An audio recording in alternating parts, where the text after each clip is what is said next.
All right, welcome back to Mr. P Helps with Algebra. This is Unit 3, Topic 1, Lesson 10. So we're talking about residuals today. Residuals just simply the distance between a predicted value and the actual value, which we'll talk about more later on.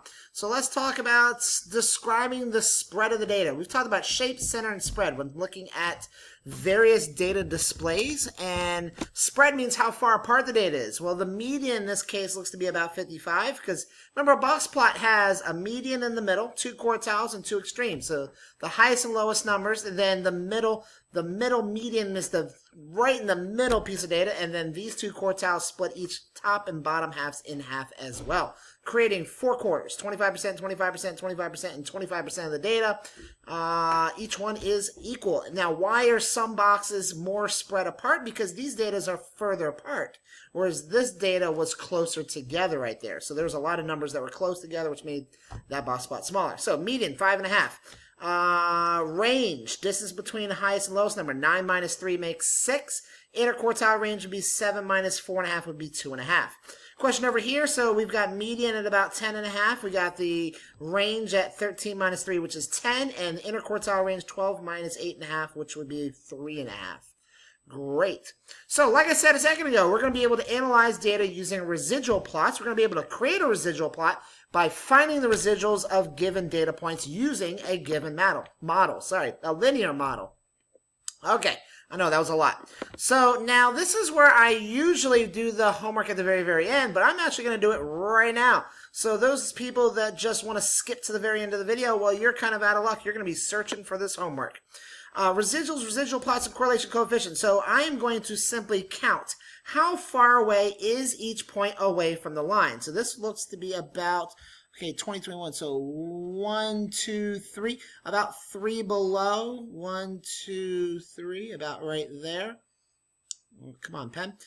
This point happens to be about 5 above. So where is that? That looks to be at about 4, was 5 above, right about there. This one at 5 is only about 2 above the line. Very close. This one at 7 is about 1, 2, 3 below the line. Come on, put a point right there.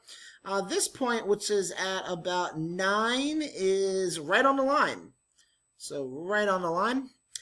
2 more data points left. So at 12, it looks to be about 3 below. 12, 3 below is about right there. Come on, pen. There we go. And at 16, it looks to be about 1 above.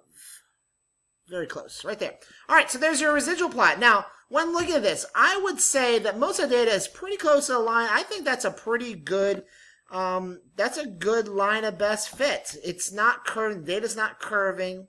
So I think a line of best fit. In fact, when you look at the data, just look at it. The line goes right through the middle of the data. What would you predict the correlation coefficient to be? I would say it's pretty strong. I would say it's going to be a 0.9 something. The reason I think that is because none of the residuals were really that large. All right, let's get into the lesson. Now, I don't have a graphic calculator. It's going to put me at a large disadvantage. And hopefully you have a graphic calculator at home. See, the one I have at home, I use at school. You might have even seen my old Calcasaurus TI-882. Right, so what you need to do in this, I'm just going to talk you step by step. You need to first press y equals in your graphic calculator. Put this equation in the y sub 1. Okay, once you've done that, then you have put your model into the calculator, and it will calculate all of the answers for you. So then when you go to table, which is second graph, you're going to simply just look at the table and write down all the predicted numbers. Now, I did this in class today, and I'd see if I can maybe memorize some of these questions, some of these numbers. 18, when you looked at it, was 70. I'm going to round it to the nearest 10th. I remember this one being exactly 77 because I had a residual of positive 1. I think this one was a negative 4, which means it must have been 75.6. No. Let's go back. Yeah, I'm working off memory here. So I believe it's 76.4. Now, you're just going to simply copy. So you scroll down to 18 on the table, and I would round it to the nearest 10. So that gave me this number. Then how to find the residual? You just simply subtract the actual number. So that's the number that you actually gathered when you collected the data, minus the predicted number that the model predicted at that point. And that's going to give you a negative 4/10. Now you can see right here that the first data point is slightly below the line. The next one is very, very slightly above the line. I remember the fourth one was exact. So this one was exactly 78.3, which had a residual of nothing. And you can clearly see that this point right here is right on the line. This one must have been slightly above. So it was probably something like 77 point something. And it ended up being slightly above. Now, I think it was 0.5, if my memory serves me right, which means it would have been 77.6. Okay, I'm pretty sure actually those numbers are correct, because like I said, I did this in class today a couple of times, and I'm remembering some of these numbers. So this minus this equals the residual.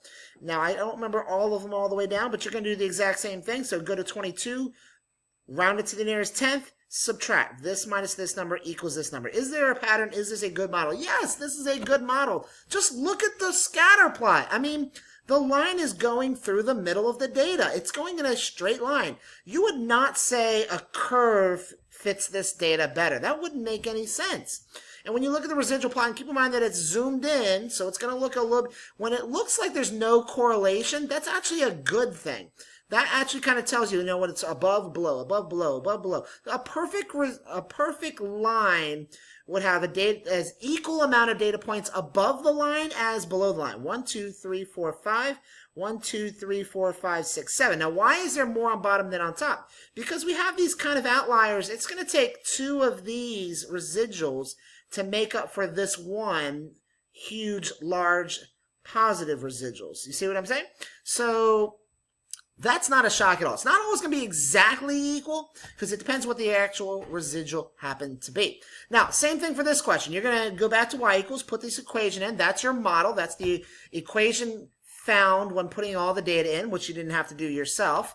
Now, what you're going to notice that this time, I got some changes this time. First of all, notice that these numbers are decimals, the x's. I'm going to tell you how to do that in a graphing calculator. These numbers are whole numbers. So we want to take that into account as well. And notice that the numbers aren't in order. That's no big deal. In life, when you collect data, data doesn't always come in order. Depends what you're collecting data from, though. So once you put this into your calculator for y equals, then you're going to go to your table. And you're probably going to notice that your x's aren't going by 0.1. So there's a way to fix that. So go to table setup, which I believe is second window. Yeah, I know it's sad, I know this. Second window is table setup. And I want you to go down to where it says triangle table. Triangle is actually a mathematical symbol for change of, or delta.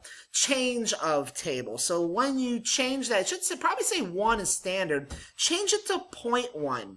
So once you've changed change of table, which is triangle table, to 0.1, then you go back to the table and you're going to notice that your table is now going by 0.1s.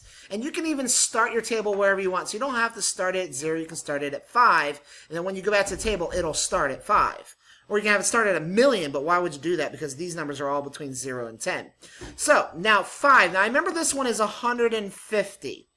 I know when you put that into the calculator, you go to 5, it should be exactly 150. Or it should be rounded to 150, maybe. 195 minus 150 gives you a residual of 45. Now let's plot that. 545. 545 would be about right there. Now, keep in mind that this isn't going to be a function. This is a scatter plot. So it's fine to have domains with 2 different ranges. It's a scatter plot. It's just a collection of random data. All right, so this one was also 150, which means it has a residual of negative 54. So 5 is also going to have a residual that's going to be down there. All right, now I don't remember all the other ones off the top of my head, but you're going to do the same thing. So now scroll down to 3.1, round it to the nearest whole. Now, why are we rounding to the nearest whole this time? Because that's what the data is in, because you can't have 1/10 of a person. So we're not rounding numbers to the nearest 10th, we're rounding to the nearest person. It's a discrete question. Remember that back in the beginning of the year?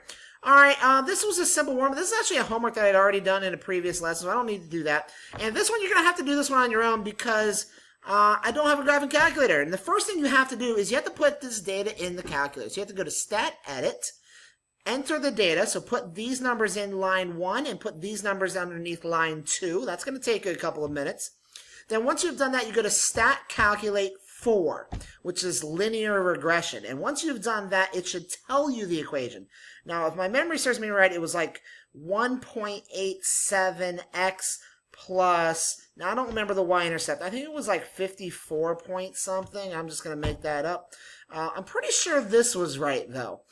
So once you've got that equation, now you've got the equation, you can put it in your y equals, and you can come up with your predicted values, rounding to the nearest tenth. And then you can do your subtraction. This minus this number equals your residual. And then plot your residual, 8.5. Go right 8.5 and go either up or down, depending on what the residual was. All right, and we're almost at the end. We're at the very near the end of this. So now this is not a good model. This one's a good model. So I would say a line best fits this data, but this, I think a curve of best fit would have been better. Same with this one. This is also a curve of best fit. Only one that works is the one in the middle. So what if we were going to do this? Can you match these correctly? Now, this one, notice that it's above, below, above, below, above, below, above, below, below again. Okay, and then this data is all very close to the line. I think, actually, no, it's further apart. This one's really close to the line. This one is definitely this, because it's below, below, below, above, above, above, above. You can just simply look at the residuals and notice the pattern and see that this is a match right here. These numbers are all very, look, this is so very, very, very, very, very, very strong. So I'm going to guess this one's this one and this one is this one because this data is weaker than this. Notice that the data is further away from the trend line, causing it to have bigger residuals. So it makes sense that this one would match here with the bigger residuals, and this one has very, very small, if not almost non-existent residuals. All right, great. Thanks again for watching. Please give it a like to help you learn something about residuals, and subscribe if you haven't done so already. I know I say that every single video, but yeah, please do it. Thanks again for watching. Have a wonderful